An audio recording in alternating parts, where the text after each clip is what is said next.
Now I would request our principal, Dr. Farooqi, to please come on the stage and share his views.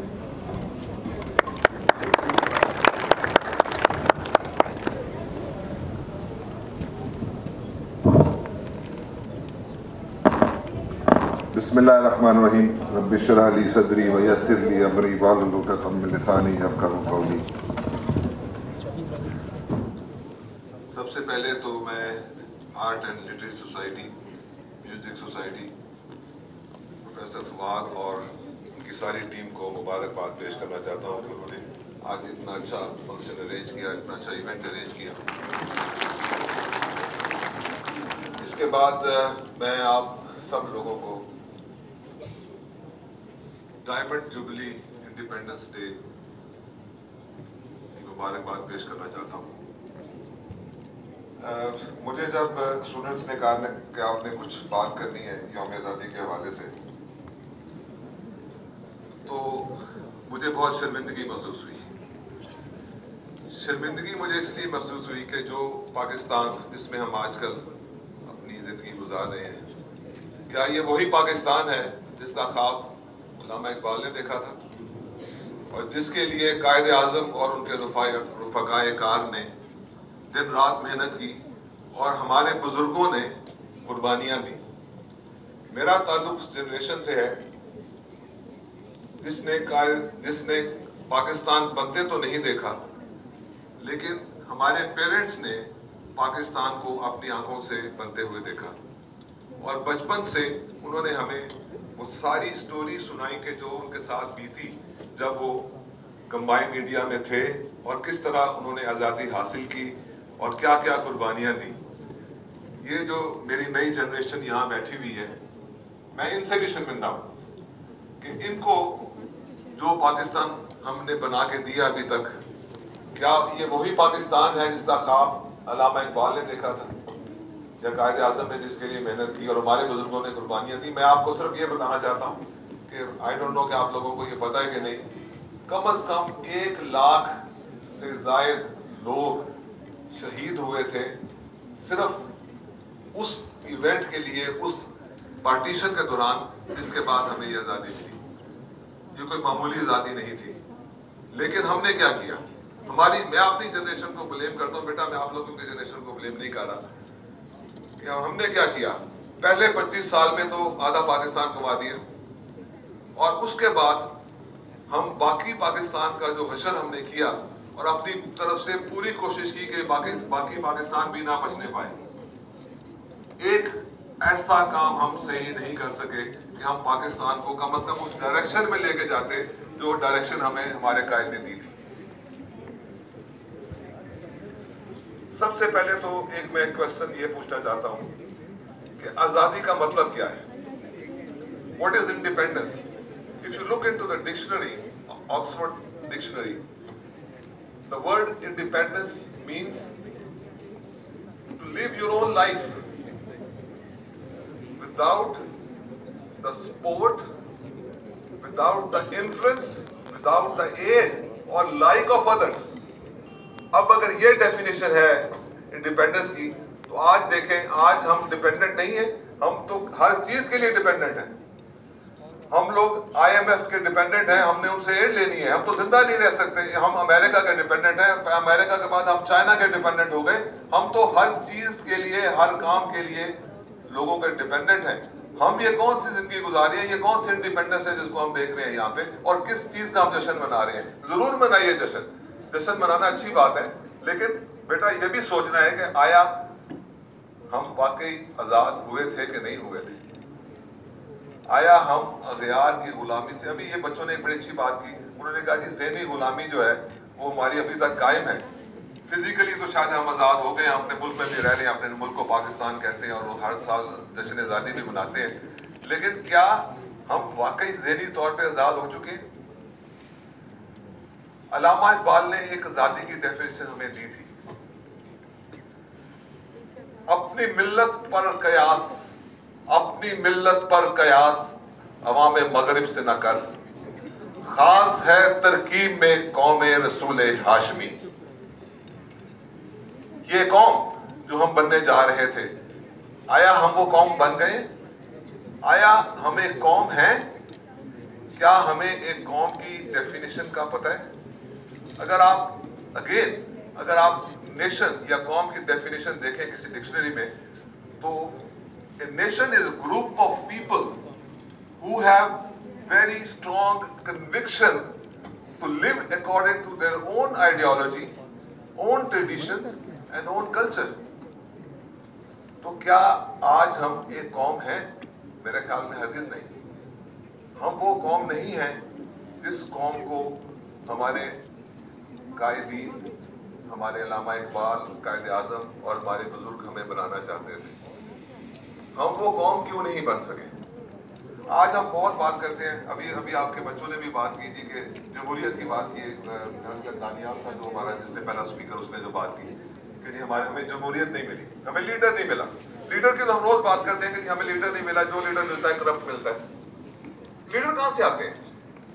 Leader हम में से ही होते हैं ना। आसमान से लीडर तो नहीं आते। जैसी कौम होगी वैसा लीडर होगा। हम बात करते हैं कि हमारे लीडर करप्ट हैं, उनकी इंटेग्रिटी नहीं है। अभी ये मैं 4th ईयर फाइनल ईयर से मैंने बात करनी शुरू की है पिछले कुछ हफ्तों से, तो उनको मैं यही चीजें बता रहा हूँ। इंटेग्रिटी की डेफिनेशन क्या है? हम रोज इंटेग्रिटी की बात करते हैं। इंटेग्रिटी का मतलब क्या है? इंटेग्रिटी का मतलब सिर्फ ये है कि doing the right thing without the fear of punishment और एक्सपेक्टेशन ऑफ रिवॉर्ड। अब मुझे आप बताएं, मैंने अपने बच्चों से भी क्वेश्चन किया जब मैं इनको ये बता रहा था, at least they were honest to themselves. मैंने उनसे क्वेश्चन किया, मैंने कहा कि अगर आपका टेस्ट हो रहा है और मैं कहूँ जी के सारे इन्विजिलेटर्स जो हैं इनको हम बाहर निकाल देते हैं और आप बुक्स पढ़ी हुई आपके पास, तो आप में से कितने लोग हैं जो बुक्स खोल के अपना एग्जाम करेंगे और कितने लोग नहीं करेंगे? Majority of them they agreed, at least they were honest to themselves. मैं उसका क्रेडिट देता हूं उनको। उन्होंने कहा जी कि हम तो बुक्स खोल लेंगे। So this is our integrity. मैंने यहाँ पे, मुझे इन्होंने बड़ा प्रेशर डाला कुछ साल पहले कि जी ये जो अटेंडेंस मशीन्स लगी हुई हैं, ये जो अटेंडेंस हम लगाते हैं, इनकी क्या जरूरत है? हम तो वैसे ही बड़े पंक्चुअल हैं, हम तो रोज आएंगे, हम टाइम पे आएंगे। तो कुछ अरसे के लिए जस्ट ऑन ट्रायल बेसिस हमने अटेंडेंस मशीन हटा दी। मैं सिर्फ स्टूडेंट्स की बात नहीं कर रहा, मैं अपनी फैकल्टी की भी बात कर रहा हूँ, अपनी भी बात कर रहा हूँ। जो 30% लोग टाइम पे नहीं आ रहे थे, अब वही परसेंटेज 70% हो गई। तो ये हमारी इंटेग्रिटी है। हमें लीडर कहां से मिलेगा? अगर हमारी अपनी इंटेग्रिटी ये है कि हम लोग खुद अपने ऊपर कोई डिसिप्लिन, कोई ऑनेस्टी, कोई ट्रूथफुल होके काम करने का, किसी किस्म का हम कोई चीज ऐसी नहीं कर सकते अगर अपने ओन पे, तो लीडर भी तो हमें से निकलेंगे ना। तो हम क्या करेंगे? बेटा, मैं आप लोगों से मायूस नहीं हूं। जैसे मैंने कहा कि मुझे इस जनरेशन में एक स्पार्क नजर आता है। मेरा जितना भी इंटरेक्शन हुआ है वो मैंने लास्ट फ्यू वीक्स में शुरू किया है, तो मुझे लगता है कि ये नई जनरेशन हमारे से बहुत बेहतर इंशाल्लाह साबित होगी। और मुझे इस चीज का यकीन है कि आप लोग इंशाल्लाह जो काम हम नहीं कर सके, जिसका मुझे इतराफ है, वो इंशाल्लाह आप करके दिखाओगे। और उसके लिए किस चीज की जरूरत है? इंटेग्रिटी। इंटेग्रिटी क्या है? इकबाल ने ना एक, आप लोगों ने इकबाल, असल में अनफॉर्चुनेटली आजकल हमारे बच्चे इकबाल भी नहीं पढ़ते, बल्कि इकबाल के शेरों की समझ भी नहीं आती। और मैं भी डरता हूँ यहाँ पे कोई इकबाल का शेर पढ़ते हुए कि पता नहीं इनको समझ भी आएगी कि नहीं आएगी। लेकिन यह है कि आप ये देखें कि इकबाल ने एक मर्द मोमिन का कॉन्सेप्ट दिया था। मर्द मोमिन क्या है? हम लोग मोमिन किसको समझते हैं? हम लोग मोमिन समझते हैं जी ये बंदा बड़ा पक्का नमाजी है, ये 30 रोजे भी रखता है, साल में एक दफा उम्रा भी करता है, हज भी बहुत करता है, तो ये बहुत मोमिन आदमी है। और मोमिन ये नहीं है, ये तो रिचुअल्स है जो वो करता है, ये तो फर्ज है हमारे ऊपर। मोमिन क्या है? मोमिन वो है जिसकी डेफिनेशन अल्लामा इकबाल ने बताई थी हमें, मर्द मोमिन की। और उस मर्द मोमिन की पहली क्वालिटी क्या है? उसकी इंटेग्रिटी। अल्लामा इकबाल ये कायदे आज़म कोई बहुत रिलीजियस आदमी नहीं थे, लेकिन उनमें क्या चीज थी? उस जमाने में बहुत मौलाना साहिबान थे, बहुत सारे लोग नेक भी होंगे, मोमिन भी होंगे, लेकिन क्या चीज थी जो उन लोगों में नहीं थी और कायदे आज़म में थी? सिर्फ वही चीज है, doing the right thing without the fair of punishment और एक्सपेक्टेशन। अगर हम आज इस यौम आजादी पे सिर्फ यही चीज अपने अंदर सोच लें कि आज के बाद हमने ना तो झूठ बोलना है और हर काम ऑनेस्टी से करना है, और उसके अलावा जिस चीज को हम गलत समझते हैं, whatever is against our integrity, our identity की भी मैंने बात की थी इनसे, identity as a Muslim, identity as a Pakistani, और हमारे बच्चों के लिए identity as graduate of CPMC, ये हम हर हालत में मेंटेन रखेंगे इंशाल्लाह। आज हम ये अहद करके यहां से जाएंगे कि हम ये वाली अपनी इंटेग्रिटी और आइडेंटिटी को हर हालत में मेंटेन करेंगे। मैं मायूस नहीं हूं, यहां पे कोई मायूसी की बात नहीं है। मैं अभी यहाँ पे ना, ये इन्होंने एक बड़ा अच्छा स्किट किया जिसमें उन्होंने गुलामी का बताया कि जी गुलाम कौन है और आजाद कौन है, वो बड़ा अच्छा मुझे लगा वो स्किट। गुलामी क्या है? अभी हम जो बात कर रहे थे इससे पहले कि गुलामी क्या है, हम हर चीज के लिए गुलाम हैं, और गुलामी कैसे खत्म होगी? फिर मैं अल्लामा इकबाल, क्योंकि मेरा वो पसंद है, बचपन से मैं उसको पढ़ता आ रहा हूँ, अल्लामा इकबाल ने गुलामी के बारे में क्या बताया था और मर्द मोमिन के बारे में क्या बताया था, वो मैं आपको सुनाना चाहता हूँ। अल्लामा इकबाल ने कहा था, गुलामी में काम आती है न शमशीरें न तदबीरें, जो हो ज़ौक़े यकीन पैदा तो कट जाती है जंजीरें, कोई अंदाजा कर सकता है उसके जोरे बाजू का, निगाह मर्द मोमिन से बदल जाती है तकदीरें। यह है इकबाल, यह इकबाल का मर्द मोमिन, और मुझे यकीन है यही मर्द मोमिन इन बच्चों में मौजूद है।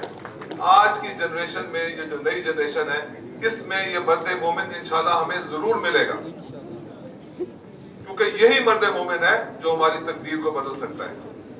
और जब तक वो मर्द मोमिन हमारे अंदर नहीं आएगा, हमारी तकदीर नहीं बदलेगी। लेकिन फिर मैंने जैसे कहा कि मैं बिल्कुल मायूस नहीं हूं। जो मीरे कारवां है, जो लीडर है, जैसे कायद आजम जिसके बारे में हम आज बात भी कर रहे हैं, जिसका हम ये आज दिन भी मना रहे हैं, और जिसकी वजह से आज हम दिन मना रहे हैं, और जिसकी वजह से हम पाकिस्तान में आज हैं और यहाँ बैठे हुए हैं, उस कायद आजम को मीरे कारवां का लक़ब किसने दिया? अल्लामा इकबाल ने दिया। और उसके बारे में उसने जो शेर कहा सिर्फ कायद आजम के लिए, और वही हम चाहते हैं कि आज हमारे अंदर वो लीडर आ जाए जिसके बारे में हम ये शेर कह सके। वो शेर क्या था? निगे बुलंद सखुम दिल नवाज जां पुरसोस, यही है रख्ते सफर मीरे कारवां के लिए। और ये डेफिनेशन है उस लीडर की जो लीडर हमें आज चाहिए और दुनिया में तलाश है, और वो इंशाल्लाह हमें जरूर मिलेगा। मुझे यकीन है जरूर मिलेगा। अगर मेरे लाइफ टाइम में नहीं मिला तो इंशाल्लाह वो मिल के रहेगा, क्योंकि यही हमारी तकदीर है और यही हमारी किस्मत है, और यही लीडर हमारी किस्मत को चेंज करेगा इंशाल्लाह। मैं आखिर में सिर्फ यही कहूंगा, जैसे उम्मीद की बात है, मैं कोई आपको डिसअपॉइंट नहीं करना चाहता। मैं अल्लामा इकबाल का वही शेर आखिर में कहूंगा, नहीं है ना उम्मीद इकबाल अपनी किस्ते बीना से, जरा नम हो तो यही मट्टी बनी जरखेज है साकी।